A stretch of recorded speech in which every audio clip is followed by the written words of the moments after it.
Good morning friends, જય શ્રી કૃષ્ણ. સ્વાગત છે તમારું ફરી એક બ્લોગમાં. આજેથી શ્રાવણ મહિનો ચાલુ થઈ ગયો છે.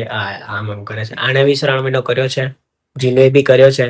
તો બસ મહાદેવ જઈએ, નહીં તો એને રેડી થઈ ગયા છે. મહાદેવ જઈ આવ્યા, પણ હજુ ત્યાં ભૂતનાથ મહાદેવ જાણું નથી. જો Mahakal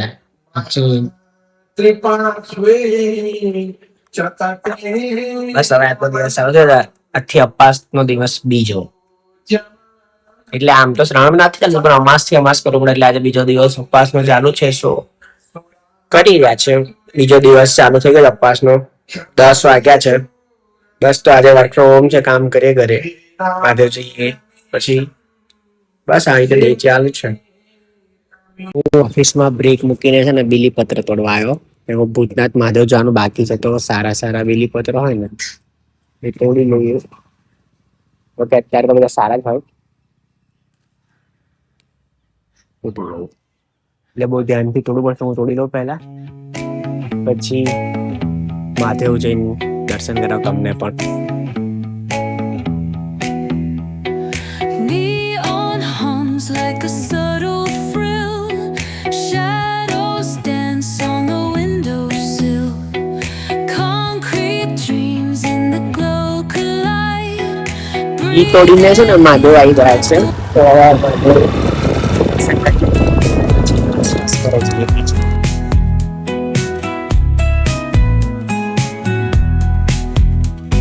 Streetlights flicker, a Morse code plea. Whispers rise from the cracks in the street. Loose-lipped poets on cobbled ground. Every word a kaleidoscope. દર્શન થઈ ગયા છે. બસ હવે ઘરે પાછા ઓફિસ નું કામ ચાલુ કરીશ. વરસાદ જેવું ચાલુ જો પર વાદળ કેટલા ખતરનાક દેખાય છે. કાળા બપોર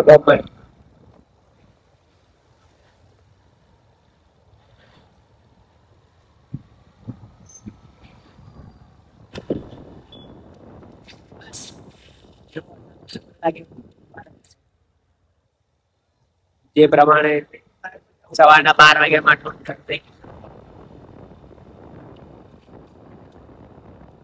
જેમ 8 વાગે ને એમ પછી હવે ખબર છે કે જમવાનું છે ત્યારે માર્કેટ ફાડી નાખે. અને આપણે ઓગળના ઘરે તો સાદું મીઠું બી નહીં ખાતા, સિંધો મીઠું જ ખાય. ઉપવાસ હોય તો ફરાળમાં બી જ ખાવું જોઈએ, એવું જ ખાઈ જાય લોકો. પણ આમ તો ફરાળ નહીં કરતા આમ લોકો. એક જ ટાઈમ જમવાનું રોજ, મતલબ બાકી ખાઈ ઉપવાસ ના થાય. હજુ પહેલો બીજો દિવસ છે એટલે આમ વાર લાગશે, પછી બોડી હેબિટાઇટ થઈ જશે. સો વાંધો નહીં આવે, પછી રૂટીન થઈ જશે ને. એટલે બસ હવે ઘેર પહોંચી આવ્યો છું.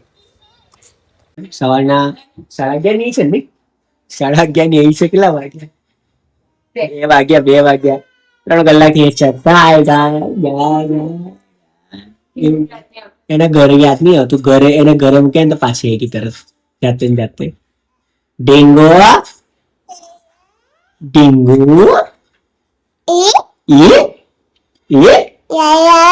ડીંગુ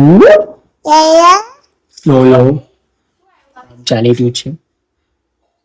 બધા નવરા મેડમ ભૂખ્યા ભૂખ લાગી છે? નહીં લાગી તો તું તો ટેવાયેલી જ છું ને. આવજો કે તું તો બે રોટલી ખાય છે એટલે વાંધો ના આવે. અમે તો 7 રોટલી ખાઈએ છીએ.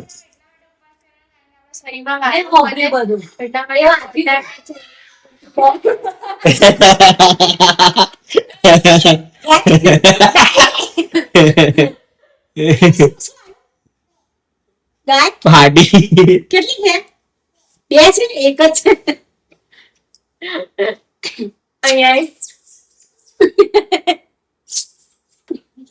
બસ ચાલી રહ્યું. 2 વાગ્યા છે, 8 પકડવાના છે. 6 કલાક પછી ખાવા મળશે. શું વાય જમવાનું? વિચારે છે 7:30 ખવડાવી દેશે એવું કે. હું 7:30 ખાવા ચાલુ કરીશ ને તો 8:30 લગીને ખાસ કરીશ. પનીર હું એક કલાક ખાખા જ કરીશ બધા બધાનું શ્રાવણ મહિનામાં શરીર ઉતરે, મારા શ્રાવણ મહિનામાં શરીર વધી જાય છે કે હું ખા કરે એક જ ટાઈમમાં ભૂખા કરીને તો બસ કામ કરી મળીએ. કેવી હશે છે રીલ છે એટલી હશે છે પાણી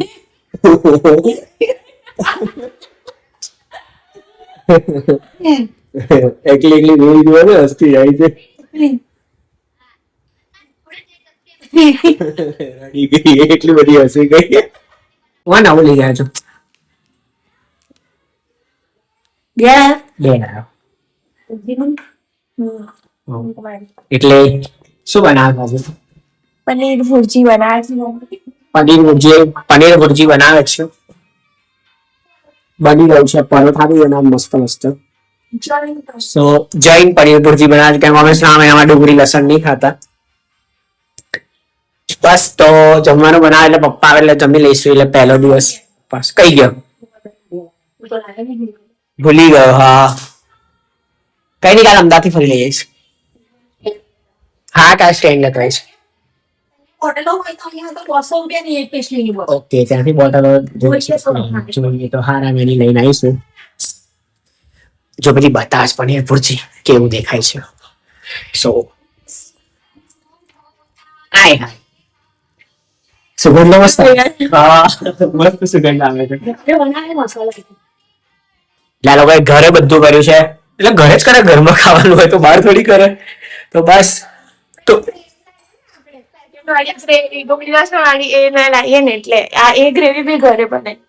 વાહ આદુ યુ આર સો સ્માર્ટ. તો બસ પનીર છે જમવાનું. કેટલા લાકડી લાયા? 1500 રૂપિયા. એ કમાણી થઈ જશે. હા એ તો એટલે તો થઈ જાય આરામ. થઈ જશે ને બસ થાય. 1500 રાખડીમાં 4-5 હજાર પ્રોફિટ કરશે. નવું લાવ મારું આ તૂટી ગયેલું બંધ જ થઈ ગયું. જો એકદમ આછું દેખાય ગયું. બસ હવે પપ્પા એટલે જમી લઈએ. પછી પપ્પા ક્યાં ગયા? પપ્પા પેલા આપણા મોટા ભાઈ થી નારિયેલા પાણી આપવા ગયા. એમને એક્સિડન્ટ થયું ને તો બસ રાહ જોઈએ એમની આવે પછી હાથ ધોઈને જમી લઈએ. અમે ભૂખ તો લાગી છે કેમ કહું સવારથી અપાસ ચાલી ગયો છે. બસ તો હવે મળી જમની ત્યાં ટાઈમ ને જીનું એ છે ને બહુ મસ્ત પનીર ભુરજી મમ્મીએ બનાવી હતી. આમ લાગે બી નહીં કે અમને ડુંગળી લસણ નથી, એટલો જબરજસ્ત ટેસ્ટ હતો. તો જમી લીધું. આજનો શ્રાવણ મહિનાનો પહેલો દિવસ ઉપવાસ વાળો પતી ગયો છે. હવે સુઈ જઈશું. 10:30 ઉપર જેવું થઈ ગયું છે. કાલે ઓફિસ પણ જવાનું છે. સો મળીએ કાલે ફરી એક નવા બ્લોગમાં. આવજો. જય શ્રી કૃષ્ણ. Bye bye. જય મહાદેવ.